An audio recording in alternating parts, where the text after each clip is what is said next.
Beatlemania hits the United States. With sex, drugs, and rock and roll, the 60s shake American values.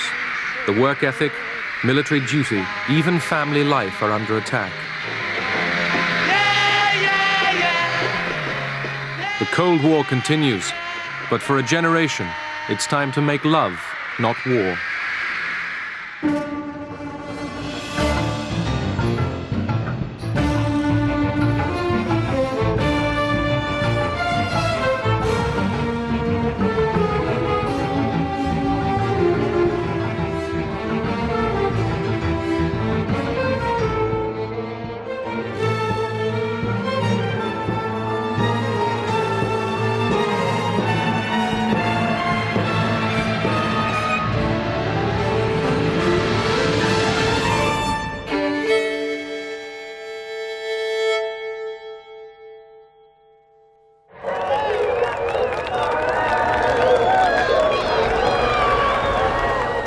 In 1960, America was moving towards the peak of its prosperity and power. The Democrats' choice to run for president was young Jack Kennedy, good-looking son of an Irish-American multimillionaire. The Kennedy family, but Jack in particular and Jackie especially as well, just seemed to be the natural fulfillment of the American political process. They seemed to be the best that the process could bring forward and represented a new and glittering age. You have to make your decision of what you want this country to be, what you want Illinois to be, how ready you are to move this country forward. That is the question which separates Mr. Nixon and myself. Kennedy brought in a sense of excitement and youth after the kind of the sleepy Eisenhower years, and almost seemed to symbolize this, youth passion. The Republican Party choice, Vice President Richard Nixon, shared Kennedy's patriotic anti-communist fervor, but he had not been groomed for television. The whole business of presenting visuals became very, very important. The Kennedy family put up hundreds of thousands of dollars, equipped a bus. It had film crews aboard, and they would go wherever John Kennedy was appearing and film him. And then those films became a part of his advertising on television. It was the first time that had really been done in an effective and organized way. Kennedy had attacked Eisenhower's conduct of the Cold War. To America and the world, he proclaimed, "Let every nation know, whether it wishes us well or ill, that we shall pay any price, bear any burden, meet any hardship, support any friend, oppose any foe, to assure the survival and the success of liberty."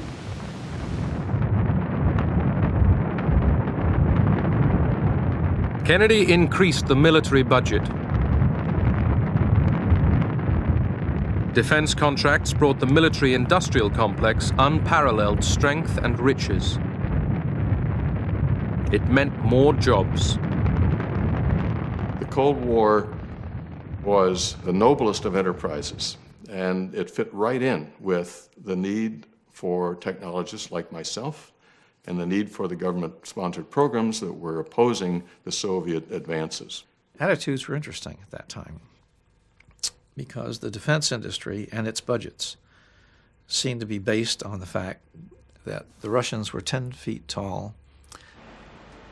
Most of us were very hawkish about things. This was our life. I mean, our well-being, our sustenance was dependent on the defense industry. America was booming. The state of California, where much of the aerospace industry was based, became the 6th largest economy in the world. The big thing in those days was get into missiles, get into spacecraft, get into satellites. Big things are happening, and they're all happening out in California. Friends of ours were going to California because Hughes, we understand, was building up Electronics Place, and Disneyland was hiring, and work was bad in Chicago in 56, 57, so we decided to move out here. Roll out those lazy, hazy, crazy days of summer, those days of soda and pretzels and beer. Roll out those lazy, hazy, crazy days of summer.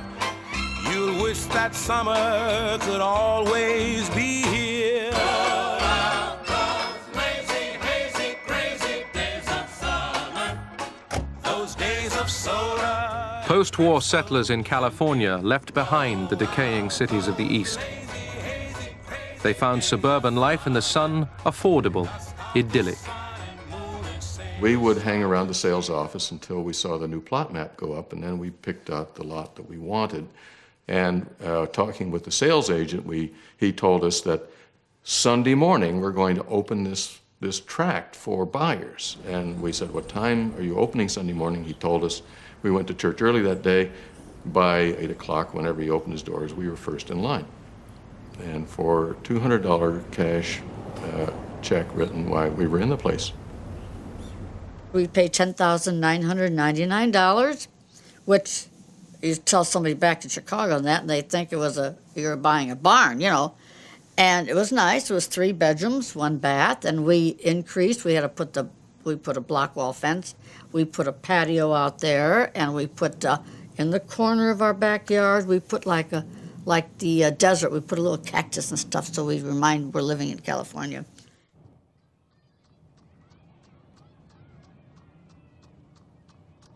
This good life was not available to all Americans. The question came up about selling these homes to members of minorities, ethnic minorities, blacks specifically. We were assured that we did not have to worry about anything of the sort happening, that the tract simply was not selling to blacks.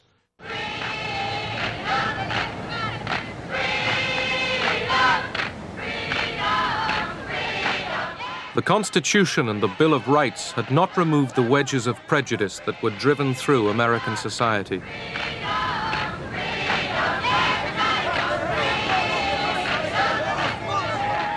Black Americans, too, wanted freedom. Where Kennedy meant freedom from communism, they meant freedom from hunger, from fear, from humiliation. We looked at racism by degree, you know.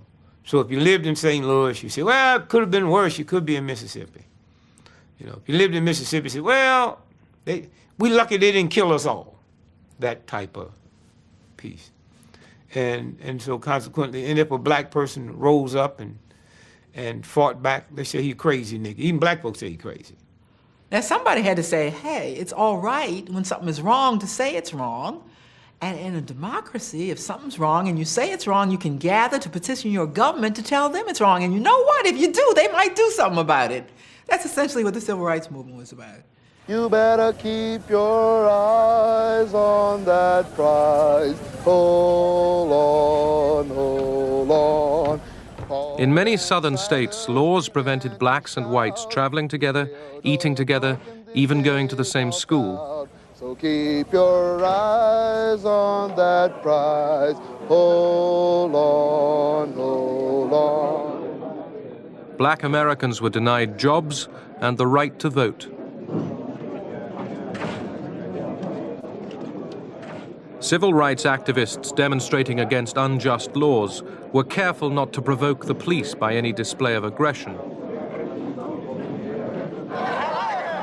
They were beaten just the same.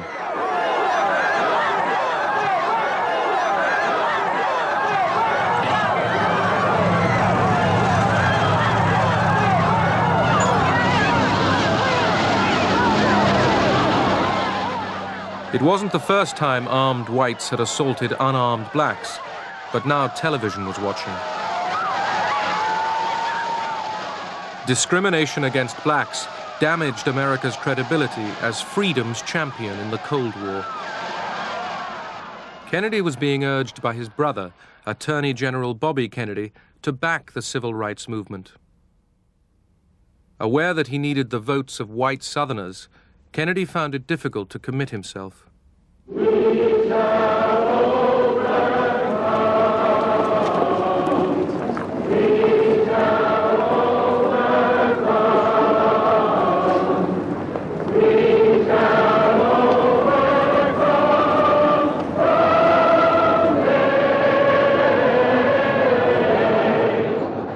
August 28, 1963, a civil rights rally at the Lincoln Memorial in Washington urged the White House to ban racist laws and give black Americans equal job opportunities.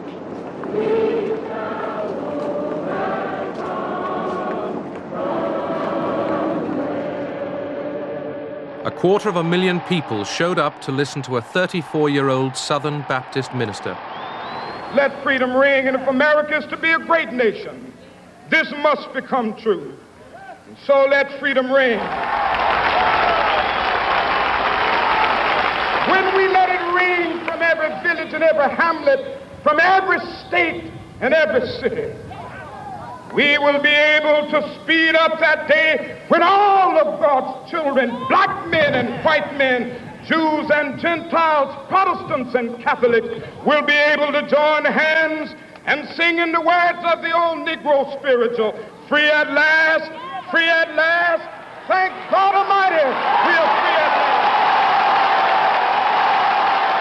last. I never heard King say one thing when that camera was on about white folks, and another thing when it was off. He never called them honkies, he never called them rednecks.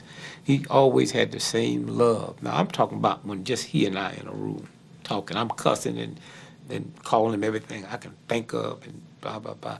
And he never left that spirit of love. Governor, thank you very much. And don't get hurt yourself. Don't get run over, see? Thank you very much, Governor. George Wallace, Democratic governor of Alabama, saw the growing civil rights movement as part of a communist conspiracy. The Communist Party USA has been alert to capitalize on every possible issue or event which could be used to exploit the American Negro in furtherance of party aims. In its efforts to influence the American Negro, the party attempts to infiltrate the legitimate Negro organizations for the purpose of stirring up racial prejudices and hatred. In this way, the party strikes a blow at our democratic form of government by attempting to influence public opinion throughout the world against the United States. In the name of national security, Attorney General Robert Kennedy gave the FBI permission to tap the telephones of Martin Luther King and his colleagues. J. Edgar Hoover, chief of the FBI, was convinced that the civil rights movement had been infiltrated by communists. Hoover hated King. Hoover is close enough to the South to be in the Southern culture. And in that society, there was a real sense of belief, a religious belief, a political belief that there was no such thing as equality between blacks and whites. Hoover had coverage by agents listening to the wiretap 24 hours a day. We had scuttlebutt and rumor and about his personal life. We didn't have facts to show that King was a communist.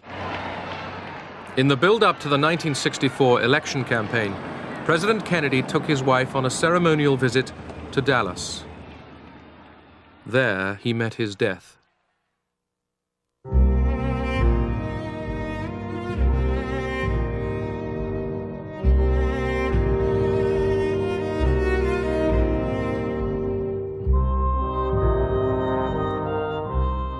Americans tried to find outsiders to blame for their president's killing. There was a fear that the assassination might be the start of a communist attack on the United States.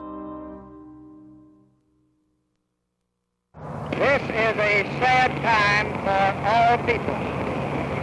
We have suffered a loss that cannot be weighed.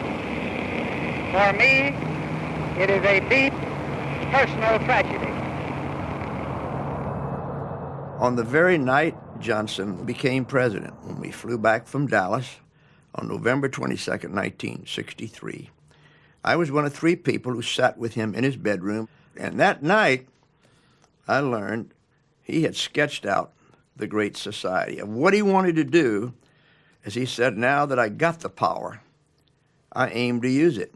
This administration today, here and now, declares unconditional war on poverty in America.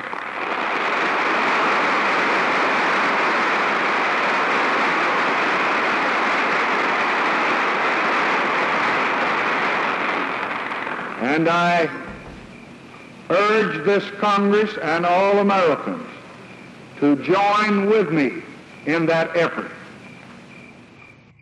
In one of the richest countries in the world, millions of people were living in poverty, without decent housing, without health care, without education.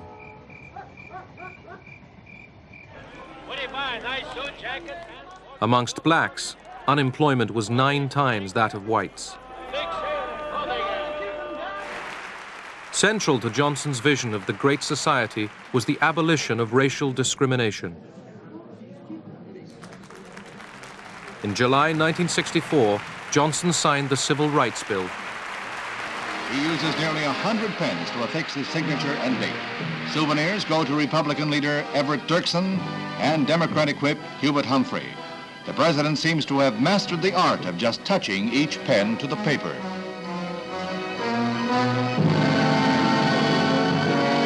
Integration leader Martin Luther King receives his pen, a gift he said he would cherish. Attention all bases, attention all bases. This is Iron Hand, this is Iron Hand. This is a SAC alert. The Cold War military buildup continued.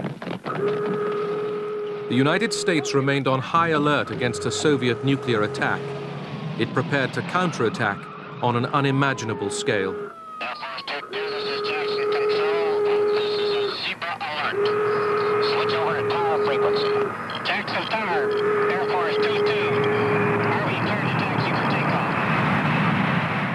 An increasing minority were questioning the cost and the effect on American life. They had deprived of billions and billions and billions and trillions of dollars of investment, trillions of dollars of war materials, secrecy, perquisites, pride, an incredible conspiracy of silence surrounding what was supposed to be a democratic nation. The defense industry was a generous employer. The Pentagon presented the military machine as the defender of the American dream. The day begins and gives new meaning to the words of Walt Whitman. Everything comes out of the people, everyday people. The people as you find them, and leave them. People. People. Just people. Life in this neighborhood was very, very good indeed. We all had jobs. We knew we were going to keep them. We all owned our homes. We were all white, middle class, approaching middle age. The children were very much the same size and shape. 4th of July, all the moms made their potato salads and their cold cuts. It was all out there in the middle of the cul-de-sac on picnic tables. We blocked off the end of the cul-de-sac. There was no traffic. The kids would play, and they'd have their streamers and their tricycles, you know, all decorated, and we would have a fine, fine time on the 4th of July. Throughout 1964, Johnson was on the campaign trail to get himself elected president and to build the Great Society.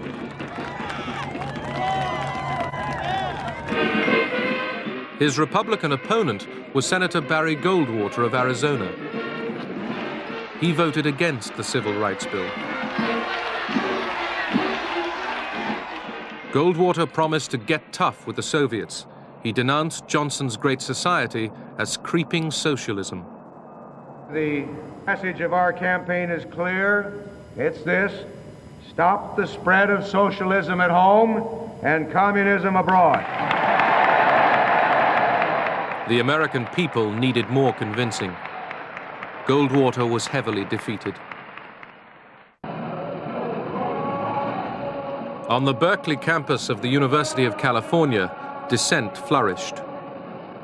There had been a long tradition in Berkeley, going back many, many years, of distributing literature and giving political speeches and setting up tables promoting your political groups right there on the campus grounds.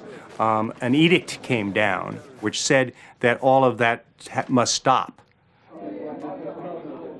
The students borrowed the tactics of the civil rights movement. They organized strikes and sit-ins.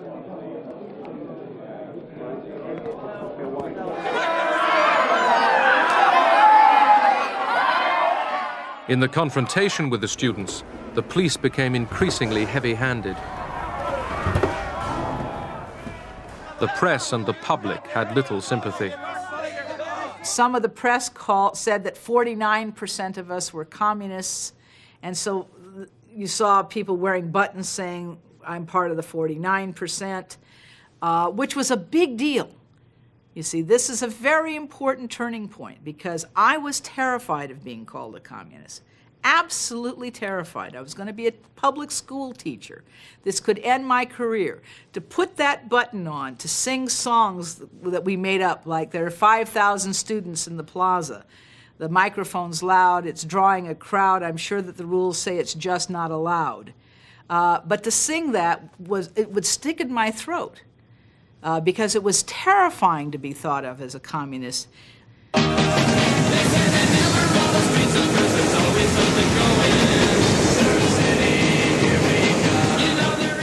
American ideas of political freedom were now being extended into the personal realm.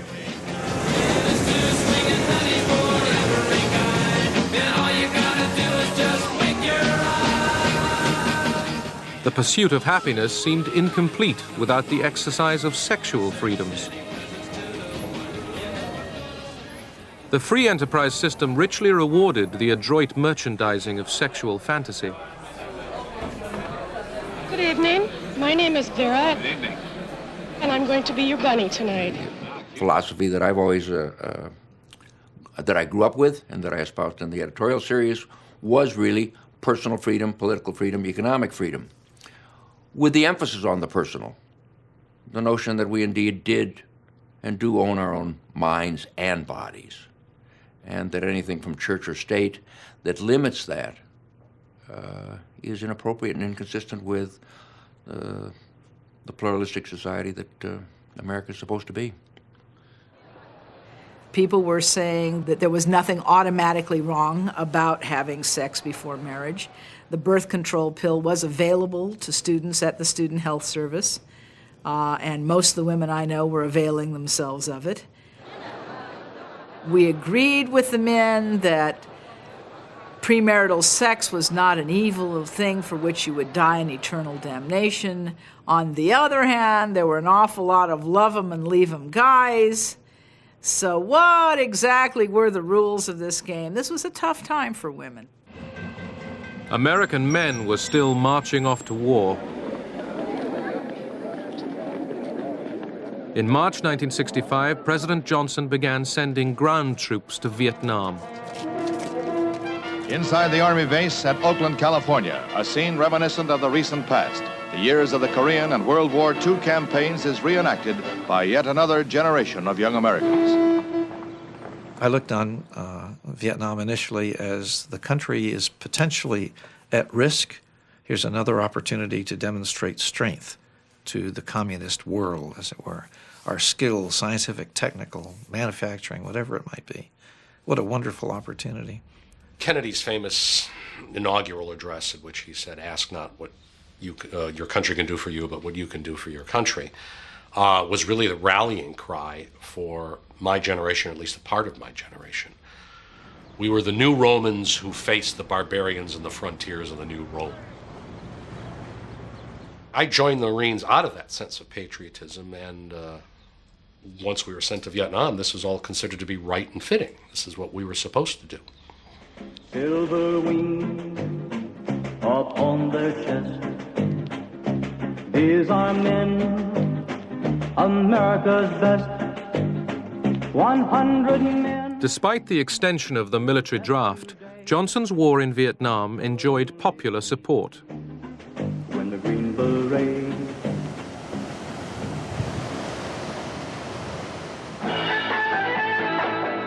While some young Americans went off to war in Vietnam, others were seeking thrills of a different kind. They rejected American materialism, not for communism, but for love, peace, and rock and roll.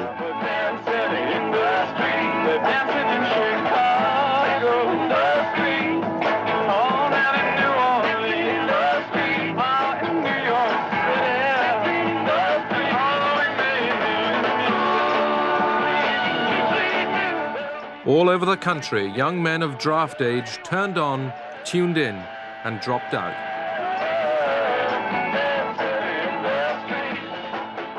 It was fun to make people say, "Oh, look at the freaks," or "Isn't a girl or a boy?" or things like that. Unless it was someplace where people were really hostile and wanted to beat you up, it was kind of fun. I to this day think that it's young people's job to horrify older people. I think first reaction of most of us who were veterans and were working hard and trying to raise a family, suddenly confronted with a generation that seemed not to give a damn. They wore beads and earrings, and they smoked marijuana, which was a thing to do, and they spoke a different language.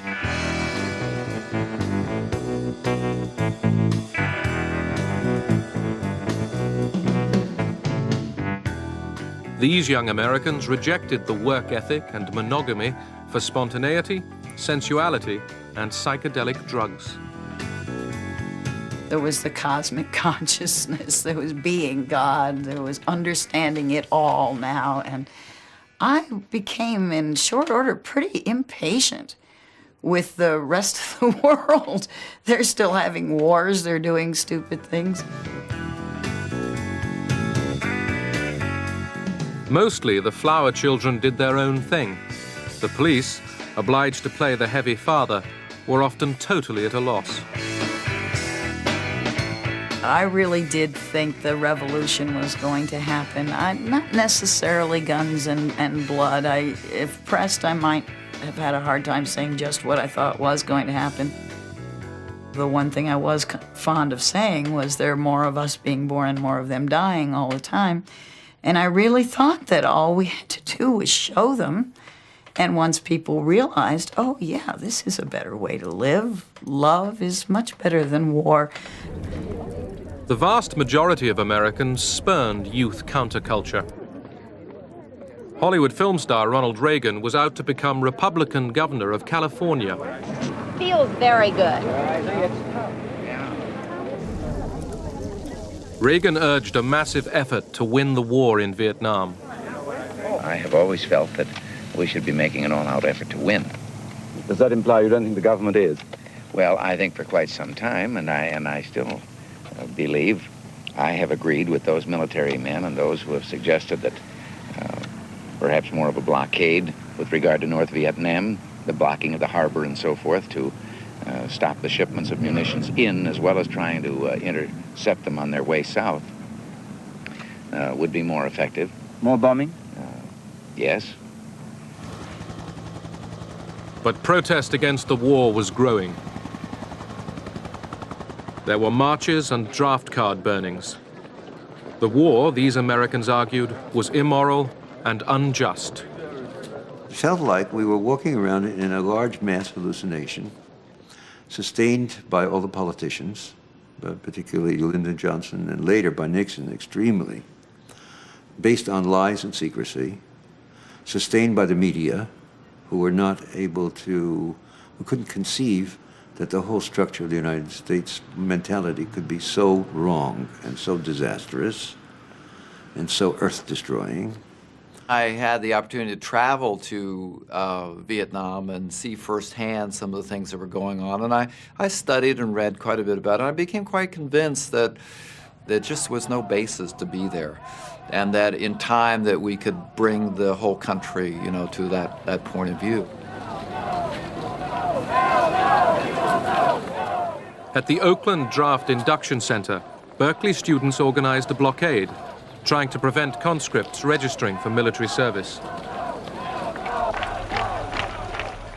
The army was forced to bus the conscripts in behind a massive police cordon.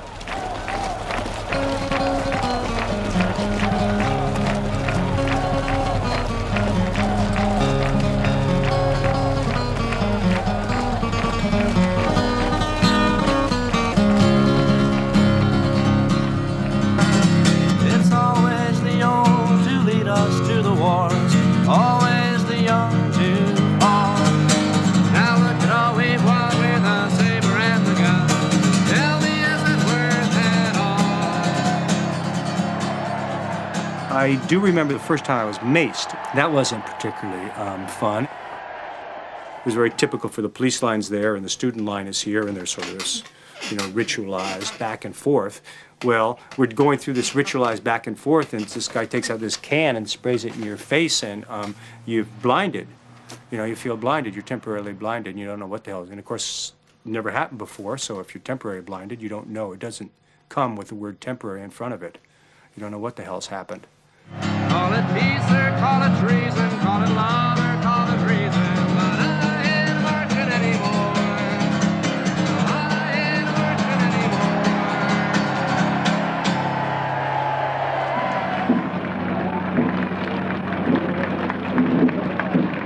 anymore. Most Americans still supported President Johnson's war in Vietnam.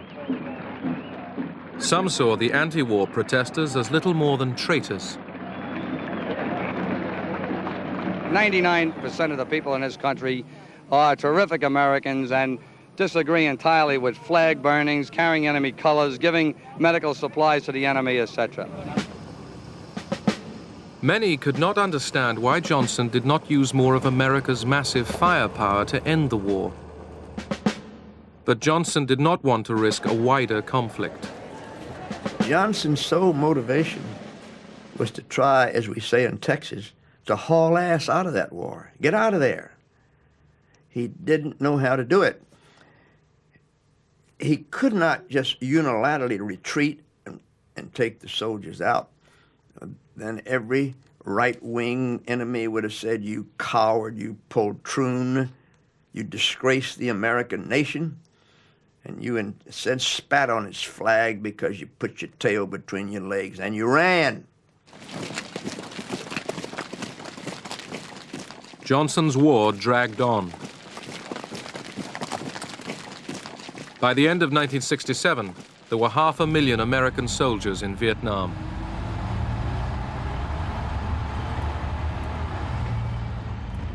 We had an anti-war rally with a focus on the fact that 28% of the people who were dying on the front lines in Vietnam were black Americans whose same rights were not being recognized in this country. And the whole focus was down with the war, and black people do not serve in the military. Millions took notice when heavyweight boxing champion Muhammad Ali defied the draft. He declared his allegiance to a non-American cause, Islam. Shortly put, are the black Muslims taking you for a ride?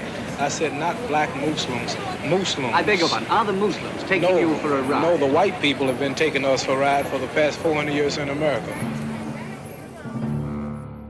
In the black ghetto of Oakland, California, activists trained as paramilitaries in what they saw as a civil war against a racist police force. Led by Huey Newton, they called themselves the Black Panthers. Where the peaceniks offered flowers, the Panthers pointed guns. We took our guns with us to let the police know that we have an equalizer, and we're going to exercise, as Huey used to say, this constitutional right to observe you whether you like it or not. That's what Huey used to say. Right on, Huey. That's what we're doing. But the police at one point says, you have no right to observe me. Huey says, no, California State Supreme Court ruling states that every citizen has the right to stand and observe a police officer carrying out his duty as long as they stand a reasonable distance away. A reasonable distance, that particular ruling was constituted as 8 to 10 feet. I'm standing approximately 20 feet from you, and I'll observe you whether you like it or not. Now you have to imagine 30 or 40 black folks standing by listening to this stuff. And some woman said, well, go ahead on and tell it, brother. I mean, that's capturing the imagination, the feelings, the emotion. Some other blacks say, man, he scratched his head, what kind of Negroes is these? America's black ghettos were now war zones. In the summer of 1967, there were riots in Newark and Detroit. In Detroit, the police asked for a war budget of $9 million to buy military equipment. For too many Americans, Johnson's Great Society was a sham.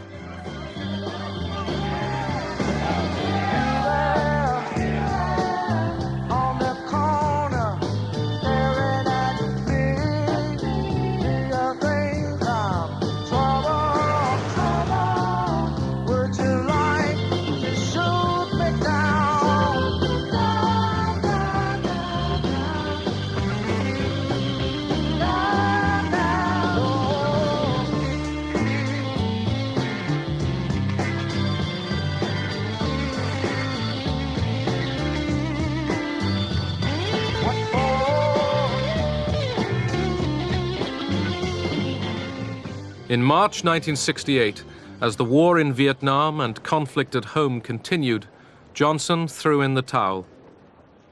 He declared he would not run for a second term as president. Martin Luther King still pursued his dream. So I'm happy tonight. I'm not worried about anything. I'm not fearing any man.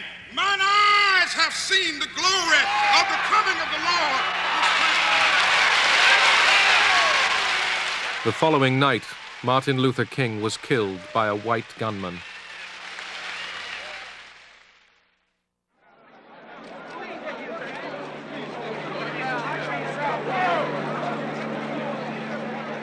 Behind the mule wagon carrying King's coffin was a bare-headed Bobby Kennedy. He was grieving and campaigning to become the Democrats' next presidential candidate.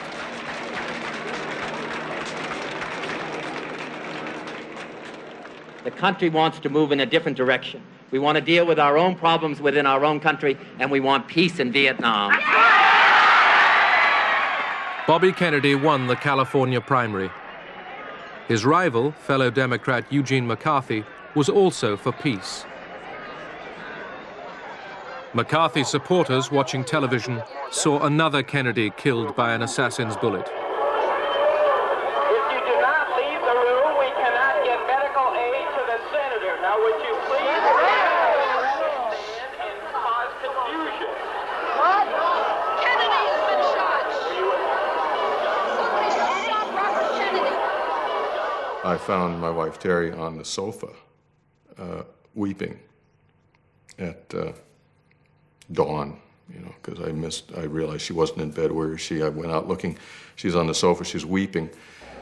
And of course the news is still rolling, you know, and the playbacks of the assassination, and I just could not come to grips with that one. I thought this proves it, you know, that their good men are being sent to slaughter.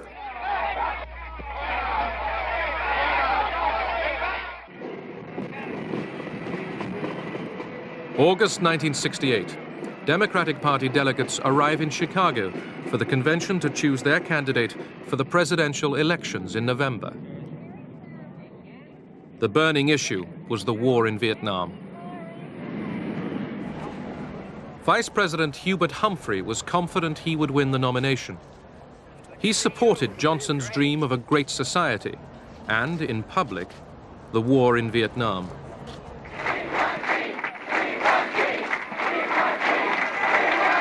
The hopes of the anti-war faction within the Democratic Party now lay with Senator Eugene McCarthy of Minnesota.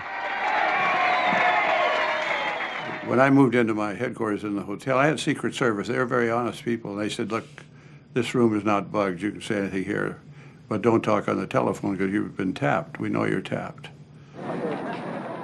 The authorities were nervous. 100,000 anti-war demonstrators were expected in Chicago. We permit people, we don't care who they are, to come to Chicago and visit us. And we will permit people to carry on their rights as American citizens, to petition and demonstrate.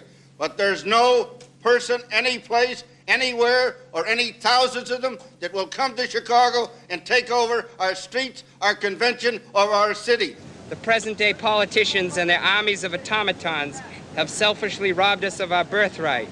The evilness they stand for will go unchallenged no longer. Political pigs, your days are numbered. We are the Second American Revolution. We are winning. Yippee!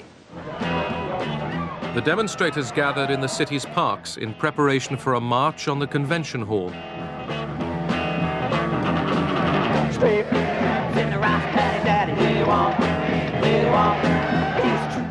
Mayor Daley had no intention of allowing them to march anywhere and wanted them out of the parks. They wanted a focal point, and a focal point would be the park. Daley said, you can't sleep in a park. They said, we're going to sleep in a park. That was their main focus, because they knew there'd be a confrontation. Was out of order. That's what caused it. Inside the convention, Daley prevented McCarthy delegates debating the war on primetime TV.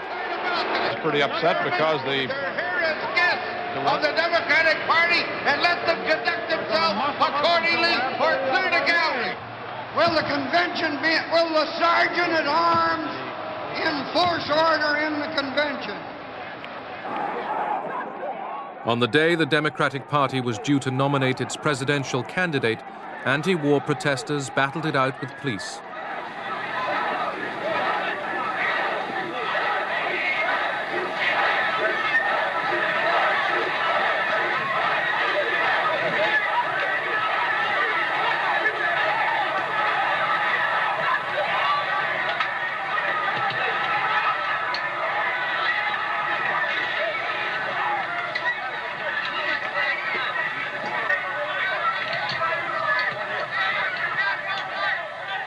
It was quite an experience, really, having, I don't know, the numbers, 40, 50 policemen yelling, "Kill Davis," with a much bigger group behind them. And the first hit was to the head and drove me to the ground. And then it was just being beaten on the back, over and over again. It was, I would say, probably the only time in my life where I really thought I might not make this.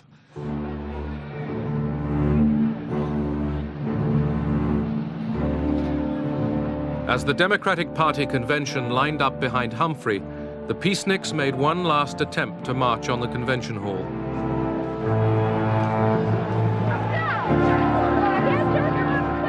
The police were waiting for them, and for anyone else who stayed in the street.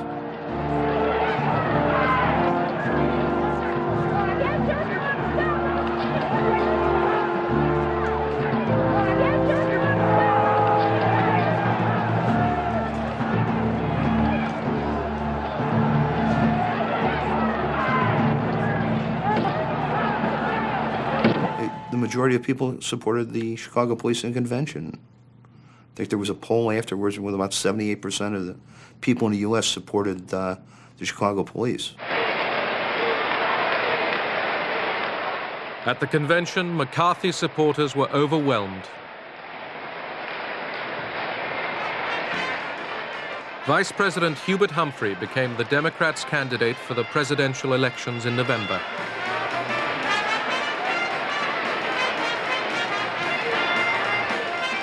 He would face a tough and seasoned Republican Party opponent.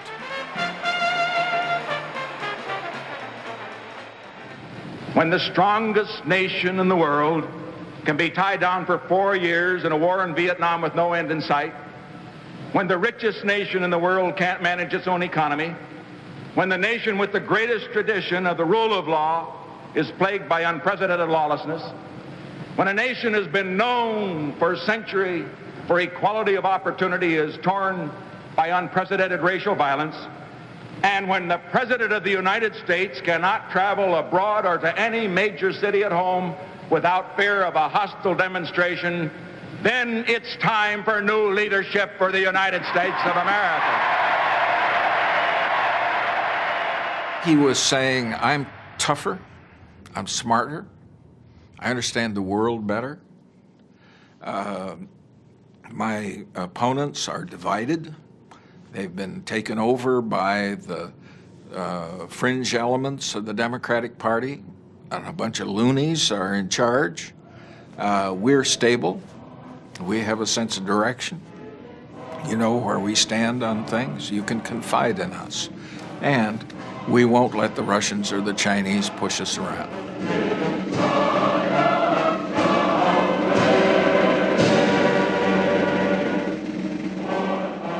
Richard Nixon's victory was wafer thin, less than 1% of the vote.